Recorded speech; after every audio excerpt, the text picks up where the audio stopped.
ای آچه جان همیشه در یاد منی،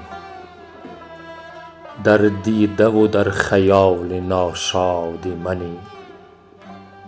از بعد تو رفته خنده ها از یادم، اشک قلمی و اصل ایجاد منی. در جان و تنم خیال روی تو بس است، در چشم ترم غبار کوی تو بس است.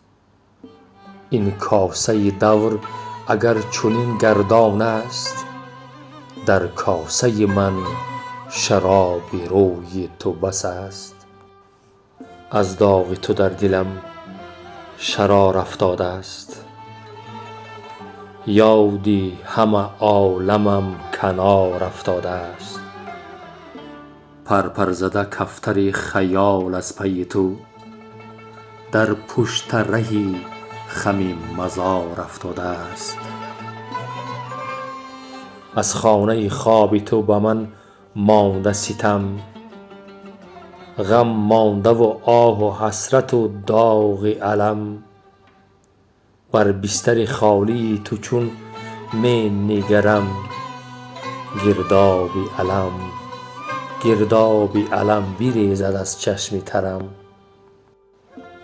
دو لانه سبز روی خاکت مادر، سبزیده ز مغز روح پاکت مادر. چون مرغک یاد تو علم می گیرم، در شاخ دو لانه تو دم می گیرم.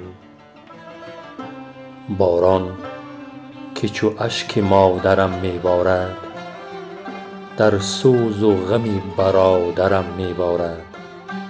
چون گریه خواهر ز سر رفته من، بر سوگ سیاه مادرم می بارد.